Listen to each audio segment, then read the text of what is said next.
We hear so much of the human rights for foreign paedophiles, sex pests and murderers. Is not giving way. Members may disagree with what he's saying, but we will conduct this in an orderly way. What about the human rights of the British people? The right not to be raped, stabbed and killed by foreigners who should never have been in our country to begin with. Please spare me the continued moral outrage. Mr. Lowe, sorry. In testimony that will delight his supporters and appall his critics in equal measure, the MP delivered a blistering denunciation of what he framed as a political establishment more concerned with the rights of foreign criminals than with the safety of British citizens. It was a characteristically combative intervention, stark, emotive, and designed to cut through.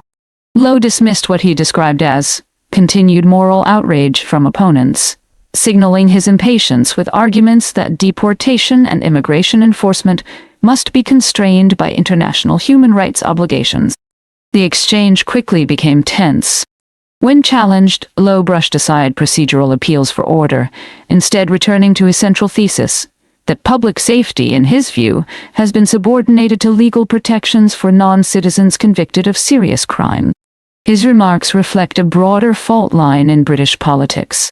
On one side are those who argue that human rights law has been stretched to shield individuals who pose a threat to the public, frustrating deportations and undermining trust in the system.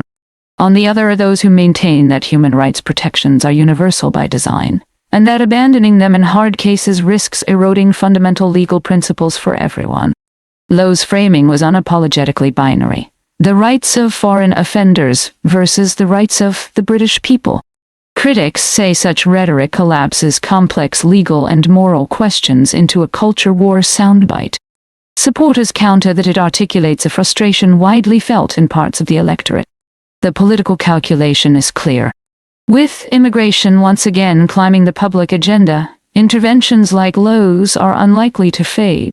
Whether they reshape policy or simply deepen divisions may depend less on the volume of the rhetoric than on whether the government can demonstrate that the system is both firm and fair. Women in Iran, and I think this revolution is actually what matured, came from the previous revolution or previous, what happened. But it's a big surprising that we don't see anybody from feminists to talk about what's happening in Iran. I really don't understand. Why do you think the Democrat Party in this country and many in the American left give such vocal and passionate support to the Palestinian cause, but they're silent on this cause? I don't want to talk about that ones directly, but this is not about all the Palestinians actually that's supporting Palestinians. But this is the thing. Islamic Republic have founded too many terrorist organizations. So Hamas is one of those. And the people Hezbollah, Hamas, Hashad Shaabi, everywhere that you think something terrorist happening, Iran is behind. I mean, not Iran, Islamic Republic. Yeah, there's a difference. Behind, exactly. I just would like to say, hey, this is the difference in between these two names, Islamic Republic and Iran. People in Iran, they are not terrorists. They are following for democracy. They want democracy, and we are fighting for democracy for too many years. But Islamic Republic was founded to all these terrorist organizations, and that's why the people that following Hamas or Palestinians, they are scared that if the Islamic Republic gone, who gonna get the money? Who gonna supporting them financially? Okay, so I understand. So the Palestinians need Hamas and these other terror groups, and if Iran falls, it's going to affect all of them. Palestinian doesn't need Hamas. No. I do not agree with that. I think even Palestinians get kind of like. Do you think that? When people say free Palestine, is it free Palestine? Is it or free Hamas? Free them from Hamas. Yes. I'm following freedom from Hamas instead of Israel. No, I'm not following that one. Because Hamas is terrorist. Palestinians has individuals that need to free them as well, but who that get that actually this arrested is not What's the Hamas. What's the difference then? Because there's not too many of you today. But if this was We are getting too money. if this was Watch and see. Okay, good. But if this was a Palestinian rally, there'd be so much more American support. All of you here seem to be from Iran. Where are the Americans? Where are the left? They're all supporting the This is the Palestinian thing that you should ask from other countries, from other nations. Why they are not become Iranian voice? Why Iranian is kind of like Where are the- solidarity over here, and no one actually come to our demonstrations. Too many. I've seen too many people there coming, but the numbers that they're coming for supporting us is not eye-catching. You know. Where are the feminists? You should ask them. I don't know, but you know what? We are, as a Persian, as the Iranian people, we are peace peoples. We are looking for peace. So we are not actually accusing you why you are not coming over here, why you are not supporting us. We are supporting each other's. We as a Persian, we as the Iranian people supporting each other, and that is important. This unity is in between Iranian people is important. As an American, you're here. You understand what's happened in Iran. You understand what it's like to live, to not have freedom. You're now in the most free country on the planet. Yes, I believe so.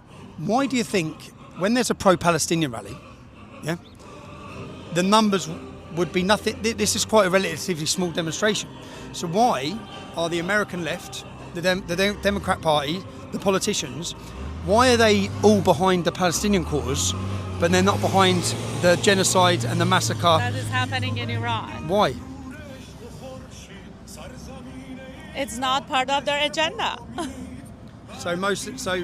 That's what. What do you feel their agenda is? I really never wanted to talk about what it makes, things, we are focusing on the unity and what it brings everybody together for this revolution. But what we see, what they supported in pro-Palestine and they didn't do toward Iranian revolution, what it comes to my mind is that they don't want Iran to be free.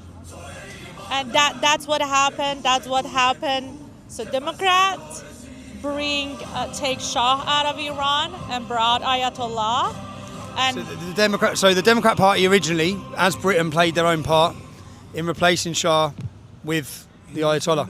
That's correct. Do you think America? You're now an American. Do you think America has a duty to correct that historical wrong? I really can't talk about that, but I'm pretty sure that whatever is in agenda is not about getting Iran free. Even now, you don't think Donald Trump cares about getting the Iranians free? You think Donald Trump? Donald Trump, so I think what Trump is doing is basically what United States is happening, that they have the same interest as Iranians do. So it happened that their interest is becoming the same. So they're